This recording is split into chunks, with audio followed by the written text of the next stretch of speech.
Te invito a tomar un cafecito. 30 minutos de interacción. Tomémonos un cafecito. Una presentación de Iglesia Cristiana Verbo Las Américas. Quédate con nosotros. Te la vas a pasar muy bien.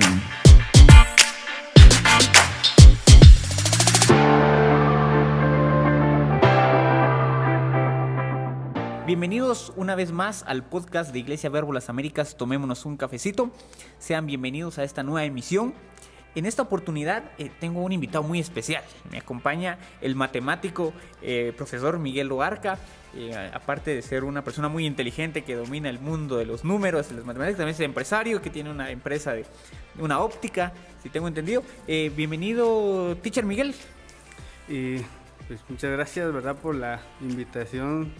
¿Verdad? Es un gusto participar en este espacio. Espero brindar, ¿verdad?, el poco conocimiento que tengo para que más personas pues, puedan escuchar, ¿verdad?, esta charla que vamos a tener. Excelente, bienvenido. Pues vamos a hablar un poco de las matemáticas, porque las matemáticas es su especialidad, ¿verdad? Y primera pregunta o primer caso. Yo en particularmente, y conozco a varios, de que no nos gustan las matemáticas.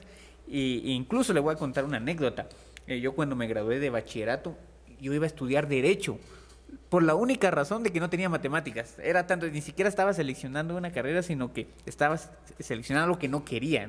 Después, obviamente, te cambié y ubiqué algo. Pero, y conozco a varios de que tenemos o teníamos, pero algunos, ese como rechazo o miedo a las matemáticas. ¿Por qué será, teacher, que tenemos esa animación a las mates? Bueno, muy buena pregunta, ¿verdad? Porque, así como dices, ¿verdad?, a lo largo de la historia, varias generaciones han pasado por esto. O sea, decir, no soy bueno para las matemáticas, o si miran en el pensum de la carrera y les toca matemática, ya entra la frustración o el miedo a ese curso. Y esto, para entenderlo, es amplio el porqué, ¿verdad? El porqué, el temor a las matemáticas. Pero nace desde casa. Yo he escuchado a varios estudiantes y he podido compartir con ellos, y me han comentado que desde casa, sin haber recibido a veces un curso avanzado en matemáticas, los padres ya les empiezan a meter ese miedo a los niños. ¿Por qué pasa? Porque, digamos, si al papá no le gustó matemáticas, a la mamá tampoco, llegan y al niño, ¿qué le van a decir? Es que yo soy malo para matemáticas. La mamá también va a decir, yo soy mala para las matemáticas. Y el niño, ¿qué va a pensar? Bueno, yo pues también debo de ser malo para las matemáticas. Cuando a veces pues no es así, y la mayoría de casos pues no es así. Pero el niño ya tiene esa noción de decir, bueno, mis papás, y como uno de pequeño, pues los papás lo tienen en un alto estándar, y piensan, bueno, si los que yo tengo en un alto estándar no son buenos para las matemáticas, ¿qué va a pasar conmigo?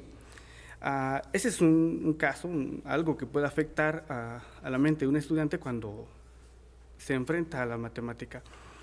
Pero nosotros, como seres humanos, ya nacemos con cierta parte de la matemática. Fuimos creados ya como seres humanos, y yo podría decir que dentro de nosotros hay algo, está la matemática, porque desde pequeños, tal vez se han dado cuenta algunos, que los bebés incluso empiezan a separar los colores, si ustedes le dan colores o con figuras, entonces ya tienen en su pensamiento nociones de la matemática. Pero se enfrentan, ¿verdad?, a que, bueno, si papá es malo, si mamá es mala, pues por ende yo también voy a ser malo. Ese sería un aspecto. Otro sería de que el niño pues lleva la expectativa de saber qué es la matemática y desenvolverse con la matemática.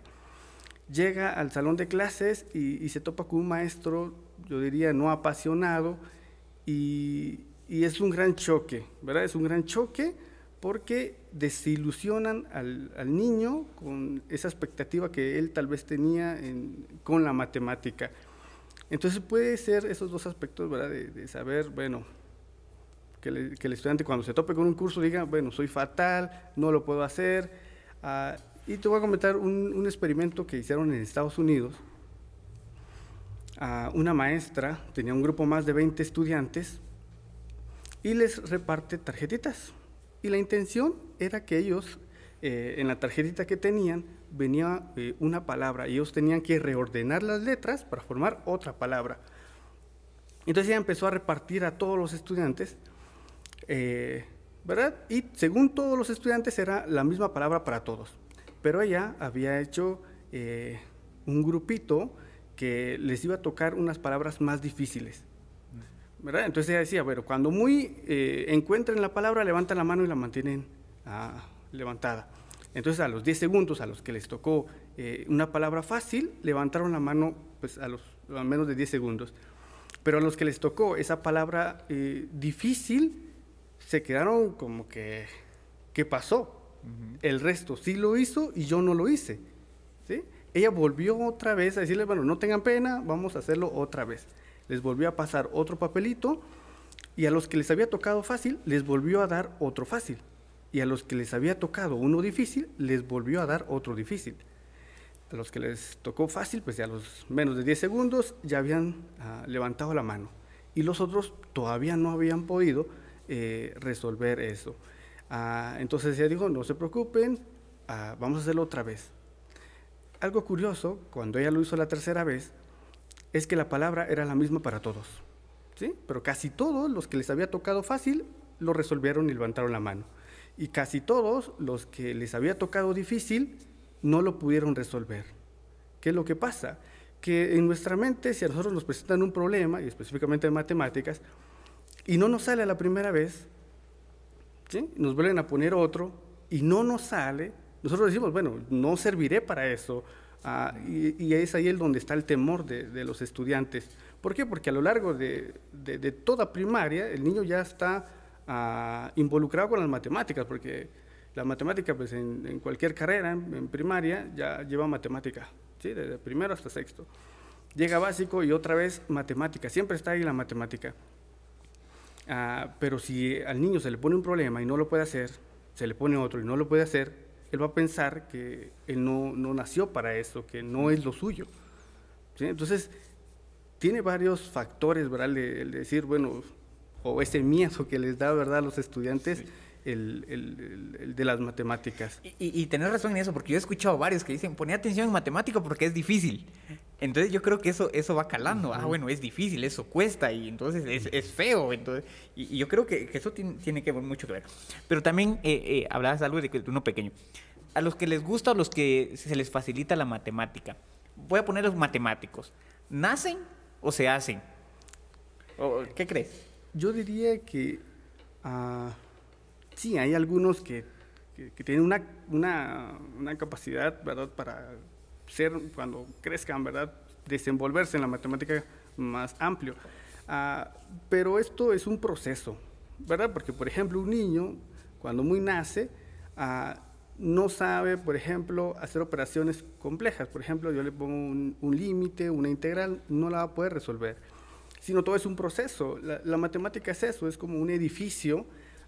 Y cuando uno es pequeño, empieza los fundamentos de la matemática y todo es acumulativo, porque digamos, lo que me sirvió en el año anterior me va a servir para el próximo. Y si hablamos en temas, por ejemplo, si a mí me dicen, bueno, usted va a ver ahorita la suma y la resta, ¿sí? Eso me va a servir para dividir y multiplicar, y todo esto me va a servir para un tema más avanzado, y así se va.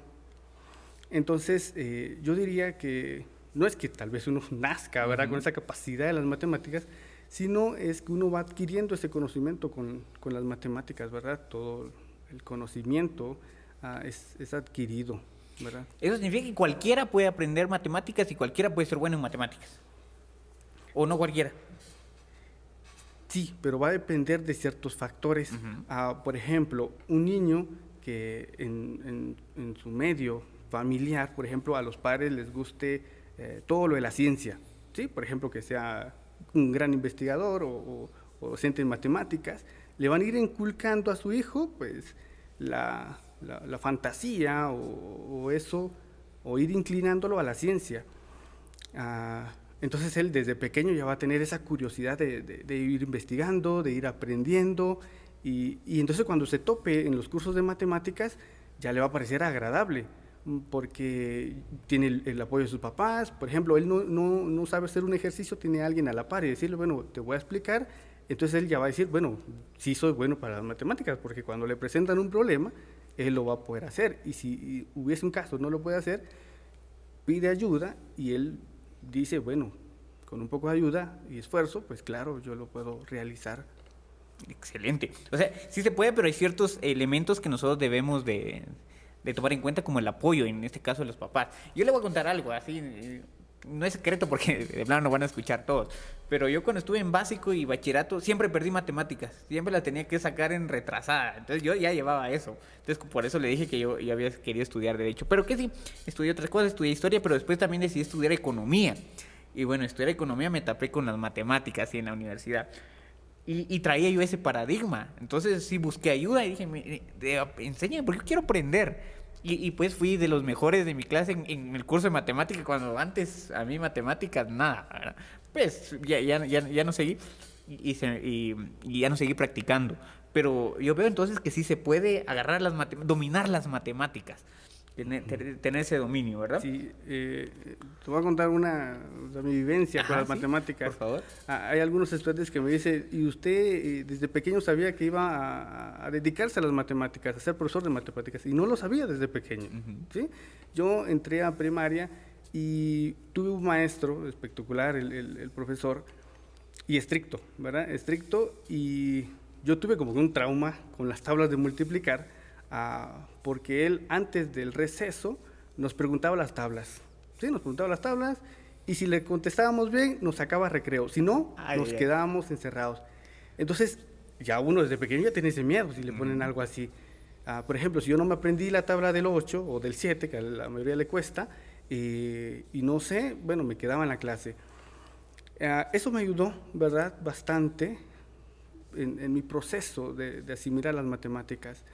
Tuve otra maestra también que influenció, ¿verdad?, en mi vida, en esa inclinación de las matemáticas. Pero fue hasta diversificado donde yo imaginé, ¿verdad?, el ser maestro y específicamente de matemáticas. Porque años atrás, en básico, en primaria, no quería ni siquiera, ¿verdad?, tener esa inclinación por las matemáticas. ¿Por qué? Porque me habían puesto ese miedo, así como hablábamos anteriormente, ¿verdad? Pero ayuda bastante el maestro, ¿sí? Un maestro que te inspire, un maestro que te dé a conocer parte de la ciencia, de la matemática. Claro que uno lo va a admirar y va a querer ser igual a él. Entonces, gran parte de mi inclinación hacia las matemáticas fueron mis maestros, mis profesores que yo tuve. Yo creo que es muy elemental lo que dices de tener a un profesor que le apasione la matemática, porque entonces la va a entender, la va a disfrutar y va a disfrutar enseñarla, ¿verdad? Pero si hay alguien que a lo mejor no la domina o no le gusta y aparte la tiene que enseñar, y creo que va a ser difícil y no va a ser una experiencia agradable, que seguramente ha pasado en muchas partes. Sí, pasa bastante en primaria, en diversificado, incluso en la universidad. Tal vez te has topado ahora con un maestro de donde decir, ya viene este maestro, o me toca este curso, y más en las matemáticas, ¿verdad? Pero sí, depende mucho del maestro, cómo la enseñe, porque digamos, cómo la va a enseñar, es como el estudiante va a adquirir ese conocimiento, pero también va a llamar su atención, inclusive puede llamar el deseo de que él pueda decir, bueno, yo quiero ser un matemático, un profesor de matemática. Interesante. Y se me ocurre a mí una pregunta que seguramente la has escuchado y a mí me la han hecho también algunos. Cuando nos preguntan, ¿y esto para qué nos sirve en la vida? Porque yo recuerdo, bueno, nos están enseñando la factorización. Y yo, bueno, no entendía la factorización y de paso me preguntan, bueno, ¿y esto para qué me va a servir en la vida? Y como no encontré una respuesta, pues menos ganas tenía yo de aprender, ¿verdad? ¿Para qué nos sirven las matemáticas? Por ejemplo, yo no me voy a dedicar a ser maestro de matemáticas. ¿Para qué me van a servir las matemáticas en la vida? Para esa pregunta que dices, ¿verdad?, hay varias posturas, porque si tú le preguntas a otro maestro, puede que tenga otra postura, o a un científico que sea matemático puro, pues también puede que él tenga su punto de vista. Hay a matemáticos, digamos, cuando le hacen esa pregunta de ¿para qué sirven?, ellos se ponen como que a la defensiva, ¿verdad? A la defensiva, decir, bueno, esa pregunta no tiene sentido, porque es lo mismo que preguntar ¿para qué sirve el amor? Entonces se ponen a la defensiva cuando les hacen esa pregunta, porque dice que no tiene sentido preguntar para qué sirven las matemáticas, porque inclusive pues están en todo. Hay otros, ¿verdad?, que lo que hacen es darles a los estudiantes cosas prácticas de cómo pueden ellos encontrar la matemática, y hacen mención, ¿verdad? Bueno, fíjate que la matemática pues sí está pues adentro de todas las cosas, y siempre hace mención, ¿verdad?, de los puentes, de las computadoras, que pues ahí está la matemática. Y pues ambos tendrían razón, porque la matemática, a partir de todas las ciencias, es la base de las ciencias, porque no solamente para la física, para la química, sino hay varias ciencias que la base es la matemática. Pues todo tendría que estar basado, ¿verdad?, en las matemáticas, en esos fundamentos que nos dan las matemáticas.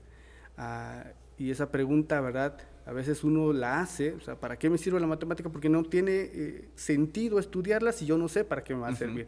Y esto puede ser un poco ilógico, porque van a haber estudiantes que se topen, por ejemplo, con factorización, o por ejemplo con límites, un tema avanzado de matemática, y puede que a lo largo de su vida nunca vuelvan a ver ese tema, porque puede ser, pero puede ser que otros estudiantes sí se topen con ese tema en la vida práctica, pero van a haber temas que ellos tal vez van a ver y no les llama la atención y no lo van a volver a ver otra vez. Entonces, ¿para qué sirven las matemáticas? Pues yo la considero como una herramienta, ¿sí? Como una herramienta. A veces en la casa nosotros tenemos como una caja de herramientas, ¿sí? Puede que a veces no nos sirva a nosotros un tornillo de tal medida, pero en cierto momento voy a decir, ay, me va a servir este tornillo. Entonces yo ya sé que lo tengo en la caja ahí, voy y lo busco. Así es la matemática, es como una caja de herramientas que puede que no me sirva más adelante, pero a alguien sí le puede servir. Entonces yo sé, bueno, yo vi esto en matemáticas y me va a servir ahorita, ¿sí? Pero es hasta cuando uno pues ya se está desenvolviendo personalmente, ¿verdad?, académicamente, es cuando ya se da cuenta que en realidad pues la matemática le va a servir en algo. Interesante lo que dices, es una herramienta intelectual que yo voy a tener ahí a la mano y que a lo mejor no me va a servir en el momento y yo no sé cuándo me va a servir, o a lo mejor no me sirve en el mismo contexto. Se me ocurre, y me corregí si estoy mal. Por ejemplo, tal vez no se me va a presentar un problema de XY al cuadrado, pero como yo aprendí a resolver conflictos, resolver problemas, perdón, yo aprendí a plantear problemas, aprendí a despejar a lo mejor. Después en otro problema a mí me sirven esas habilidades que tal vez concretamente así no lo voy a aplicar, pero sí me va a servir de otra forma. Es decir, al finalmente las matemáticas me hacen más inteligente. ¿Podría ser algo así o lo entendí mal? Sí, algunos autores le llaman la inteligencia matemática,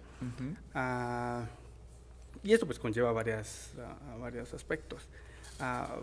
Por ejemplo, cuando uno se le plantea un problema, ¿sí?, y uno es hábil para las matemáticas, esa persona puede reordenar el problema o desglosarlo, ¿sí?, y volverlo en partes más pequeñas, porque un problema matemático pues, es algo complejo, pero yo lo puedo desglosar en partes pequeñas y de tal manera yo lo pueda interpretar, le pueda dar sentido a ese problema, ¿verdad? Entonces es una cualidad de las matemáticas que me da a mí esa herramienta de que se me presenta un problema y yo lo pueda como desmenuzar. Por ejemplo, en una pieza, un pollo completo, yo lo voy a empezar a desmenuzar y a empezar a deducir cosas. ¿Sí? Aquí entra mucho el razonamiento lógico, matemático, ¿sí? Cuando habla alguien sobre inteligencia, ¿sí?, no solamente en matemáticas es uno inteligente, porque, por ejemplo, eso es lo que se nos viene a la mente. Por ejemplo, hay un estudiante en tercero básico que en matemáticas saca 98. Unos dicen, bueno, qué pilas para matemáticas, es inteligente. Pero ¿qué pasa con un estudiante que saca 45 en matemáticas? Bueno, no es tan listo para matemáticas, es lo que se nos viene a la mente. Pero la inteligencia no solamente se abarca en las matemáticas, porque, por ejemplo, yo puedo ser inteligente para mostrarle, ¿verdad?, mi afecto a una persona, o la inteligencia tiene varias áreas, ¿sí? Pero sí asocian mucho la inteligencia con el razonamiento matemático, con la inteligencia matemática, ¿verdad? Pero no quiere decir que si un estudiante, por ejemplo, es malo en matemáticas, no es inteligente. Ah, bueno, excelente aclaración, porque también tenemos eso, ¿verdad? El que es bueno en matemáticas es el listo y el que no es bueno no es listo. Pero no es así, porque pues, lo que menciona es la teoría de las inteligencias múltiples de Howard Gardner, ¿verdad? De que hay 7, 8, hasta 9 están hablando ahora de diferentes tipos de inteligencia. Pero entonces sí, la matemática sí me ayuda a reforzar ese tipo de inteligencia, la inteligencia lógico-matemática. Sí, correcto. Y yo pienso que todos deberíamos de desarrollar las demás inteligencias. A lo mejor no volvernos un experto en todos porque no sería posible, ¿verdad? Pero sí tener ciertas herramientas. Es como si yo me ejercitara solo los brazos, pero no me ejercito las piernas, no me ejercito el abdomen, entonces no va a haber una concordancia. Siento que debemos de hacer algo integral. Sí, correcto, ¿verdad? Por ejemplo, cuando uno está adquiriendo conocimiento, claro que va a haber una parte de ese conocimiento que me va a llamar la atención a mí, por eso va la inclinación de las carreras, pero así como decís, es de ir adquiriendo, ir fortaleciendo las otras áreas y más, ¿verdad? Este razonamiento lógico-matemático. Perfecto. Yo me considero una persona de letras. A mí me gusta leer, me gusta estudiar, me gusta la teoría. Y como te comenté anteriormente, siempre me costó la matemática y no es algo que yo desarrollo. Pero hablando de eso, a mí ahorita me motiva a desarrollar un poco esa inteligencia matemática. ¿Qué puedo hacer yo para desarrollar eso? He escuchado a veces que jugar Sudoku ayuda. No sé si eso es cierto o qué otros elementos nos podrías recomendar para desarrollar esa área matemática en nuestra vida. Bueno, a veces creen, ¿verdad?, que saberse las tablas de multiplicar de memoria, eso es matemática. Uh-huh. Y no es matemática. Matemática es más que eso. A eso se le conoce como la agilidad de nuestra mente, ¿verdad? Pero la matemática va más allá. Entonces, si yo quiero fortalecer estas áreas, pues sí, hay cosas que me van a ayudar a mí. Por ejemplo, así como decías, puede ser también ajedrez, que fortalece, ¿verdad?, este área del razonamiento lógico. Son juegos que me hacen pensar a mí, ¿verdad? Es cuando uno empieza a ver las posibilidades que tiene, y este tipo de juegos fortalece mucho esto, ¿verdad? Porque, por ejemplo, en el ajedrez yo tengo una pieza que tengo posibles movimientos, pero yo tengo que elegir el ideal, ¿verdad?, para que yo pueda ganar. ¿Sí? Pero son este tipo de juegos que me hacen a mí, ¿verdad? Interesante, porque entonces no solo nos estamos divirtiendo porque es un juego, sino aparte estamos desarrollando nuestras habilidades mentales lógico-matemáticas. Sí, correcto. Interesantísimo. A ver qué día jugamos ajedrez, teacher. A mí sí me gusta el ajedrez y no sabía que tenía que ver con matemáticas. Miren pues cómo es la cuestión. Decías también que la matemática está en todo. Incluso decía Galileo Galilei, si mal no recuerdo, él decía que la matemática era el lenguaje de Dios. ¿Por qué diría eso él? Sí, fueron palabras, ¿verdad?, de Galileo Galilei, un gran científico. Y te voy a dar dos aspectos de lo que yo considero, porque uh-huh. él habría dicho estas palabras. La primera es que, como sabemos, pues Dios creó todo lo que existe, ¿sí? Lo vemos desde Génesis a un Dios creador. Y las criaturas, ¿verdad?, que es lo que Dios creó. Y en las mismas criaturas, por ejemplo, en las abejas, ¿sí? Las abejas son matemáticas, aunque no pareciese, son matemáticas. Qué interesante. Hace miles de años, Papus de Alejandría tenía como que se le vino una idea a la mente. ¿Qué pasaría si yo tuviese un espacio enorme, grande, y que yo lo pudiera llenar de piezas iguales? ¿Sí? Piezas iguales. Unos dirían, bueno, puede ser el cuadrado, ¿sí?, porque puedo llenar un espacio. Pueden ser triángulos también, círculos no, porque cuando yo uno círculos queda un espacio uh-huh. ahí. Entonces él se preguntó, ¿qué pieza es la ideal para llenar espacio? ¿Sí? Yo tuviese un campo en donde su borde fuese mínimo y ¿qué pieza sería la ideal? Él dijo, bueno, puede ser los hexágonos. ¿Sí? Solamente él lo dijo, pero en matemáticas pasa algo curioso. Si yo solamente digo algo y no lo demuestro, a eso no se le conoce como un fundamento real. Pero si en el otro lado yo digo un enunciado y lo demuestro, a eso se le conoce como un teorema en matemáticas. Entonces él dice esto, pero no lo demuestra.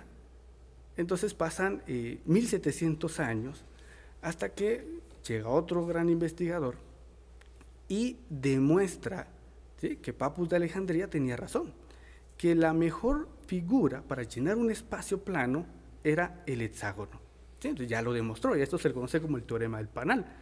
¿Por qué te decía esto? Porque las abejas tienen la cualidad de generar esta figura en particular. Claro que las abejas no miran, no estudian geometría, ¿sí?, pero su creador ya les dio esa cualidad, y es un teorema que hombres pasaron miles de años para que el hombre pudiera crear un teorema con algo que Dios ya había creado y puesto en su criatura. Y en un insecto, ¿verdad? Porque ni siquiera es, bueno, qué gran ser, no, en un insecto. ¿Cómo es increíble Dios?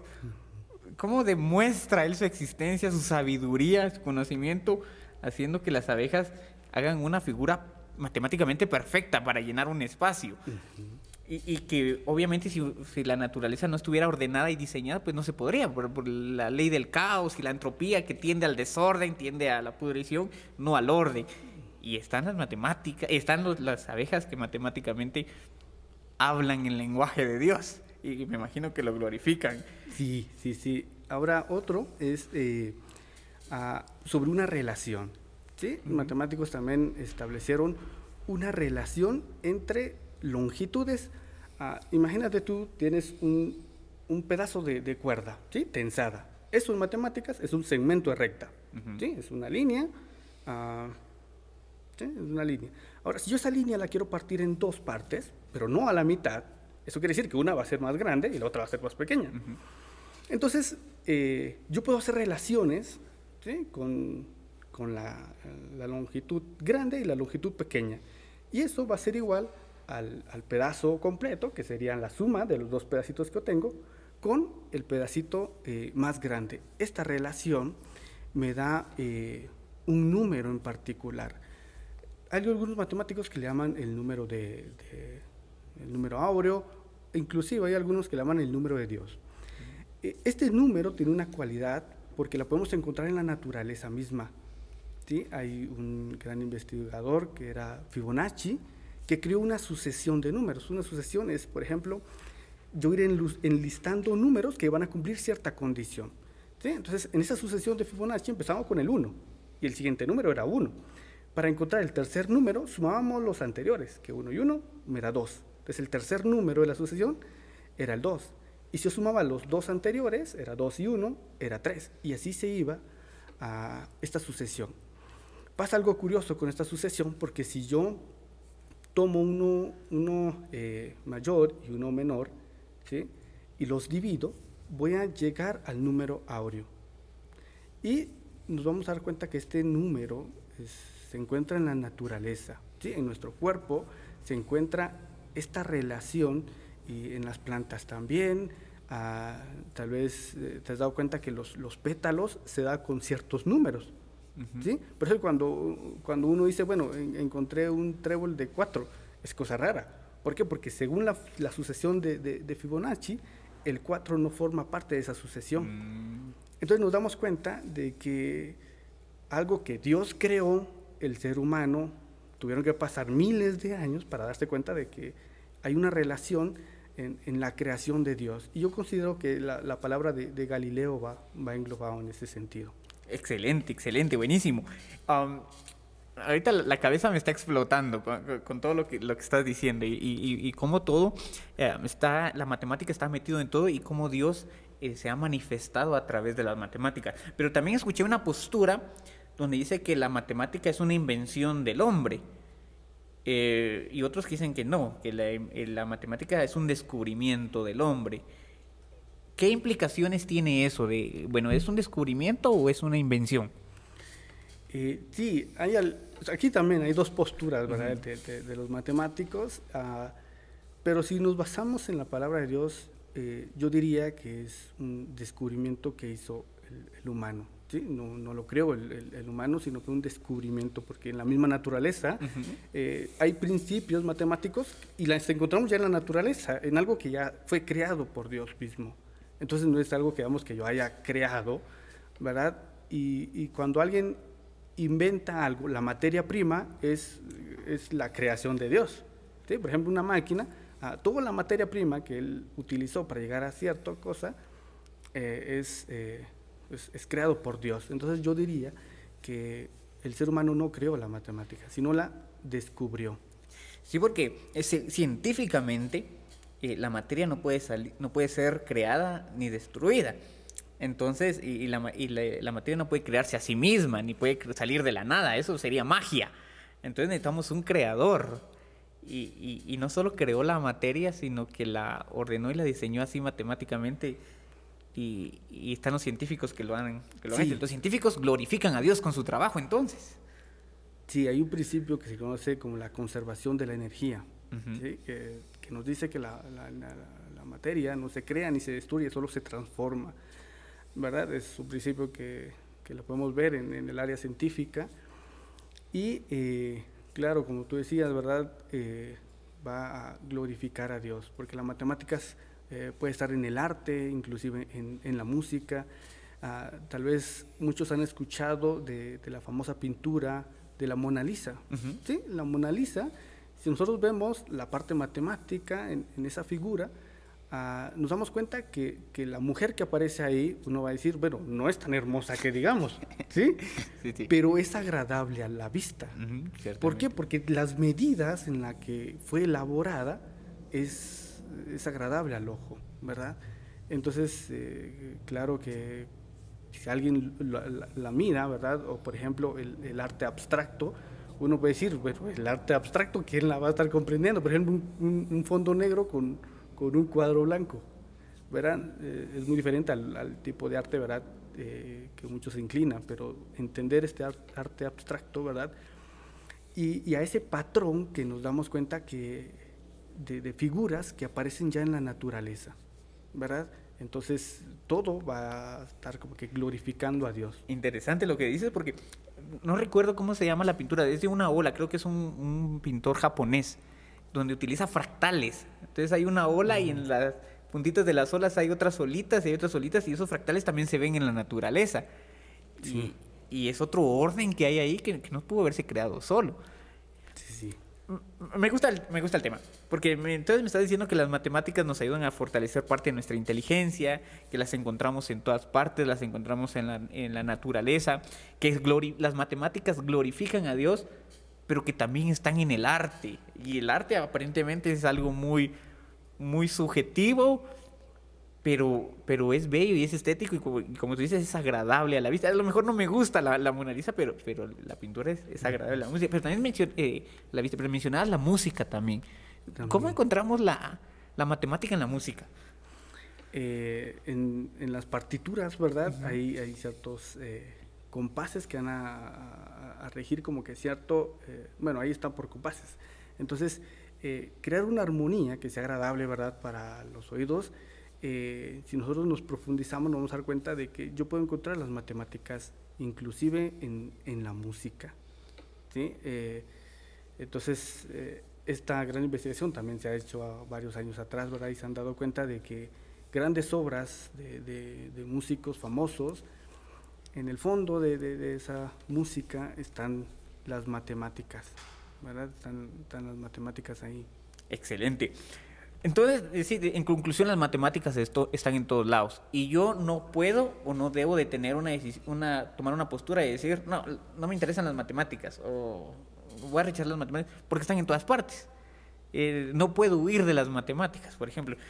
Y ni por más de que yo tenga la tecnología, la calculadora más poderosa del mundo, pero si yo no conozco los fundamentos de la matemática, no la voy a poder usar. Correcto. Hay varios videojuegos, que inclusive a los videojuegos sí le llaman la atención a los jóvenes de 12 a 15. Las matemáticas están en los videojuegos. Están en los videojuegos. Los gráficos funcionan por matrices, sí, que son números ordenados vertical y horizontalmente, pero ahí están las matemáticas, ¿sí? Ahí están. Solo que lo que pasa es que ellos consideran que la matemática es una cosa rara, que está apartada de todo, pero no es así, o sea, está involucrado en todo. Sí, interesante. Ahorita me estoy recordando, estoy sacando un curso en línea sobre ilustración y utilizamos un programa que se llama Illustrator, que se basa sobre vectorización. Entonces lo primero que dice, bueno, esos vectores funcionan por medio de cálculos matemáticos. Uno ya no los hace, pero la máquina está haciendo cálculos matemáticos para crear esas curvas y esas formas. Sí. Es increíble, es increíble. Ya se nos acabó el tiempo, teacher. Miguel, estoy muy agradecido. Me diste otra perspectiva de las matemáticas. Espero que nuestro auditorio también. Algunas recomendaciones. Jugar ese tipo de, valga la redundancia, de juegos como ajedrez o sudoku ayuda a las matemáticas. No estar teniendo esa mentalidad de que es difícil, de que no puedo. ¿Qué otro último consejo nos puedes dar para fomentar la matemática en nuestros chicos, incluso entre nosotros mismos? Un aspecto que es muy importante y a veces lo cortan, entonces ya está desligado, ¿verdad? Pero uno es que no le quiten la imaginación, la creatividad a los niños. Pasa mucho con los chiquitos. ¿Qué pasa con los chiquitos? Preguntan demasiadas cosas. ¿Para qué es esto? ¿Cómo se llama esto? Pero si uno es cortante y le dice, no sé, mira, dame tiempo que estoy ocupado, ¿sí? Estamos desmotivando al niño a que sea curioso. Y las matemáticas trata de eso. Grandes investigadores hace varios años se preguntaban cosas y tuvieron que investigarlas para llegar a establecer un modelo matemático o algo relacionado con las matemáticas.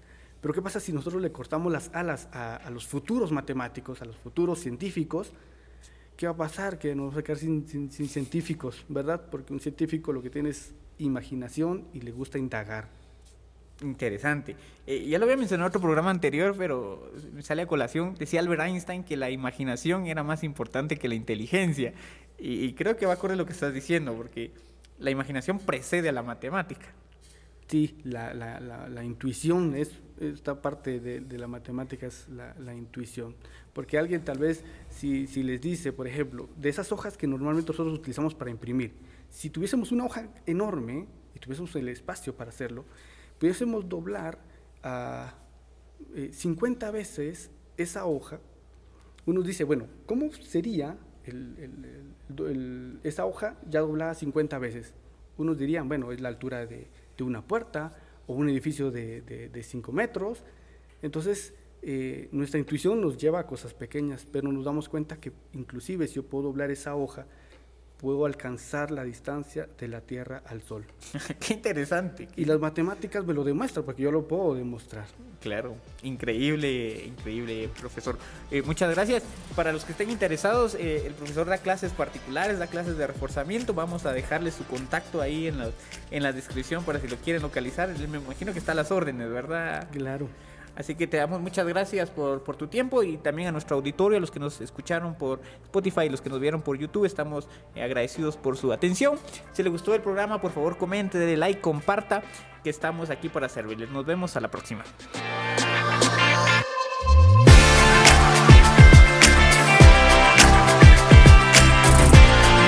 Tomémonos un cafecito. Una presentación de Iglesia Cristiana Verbo Las Américas.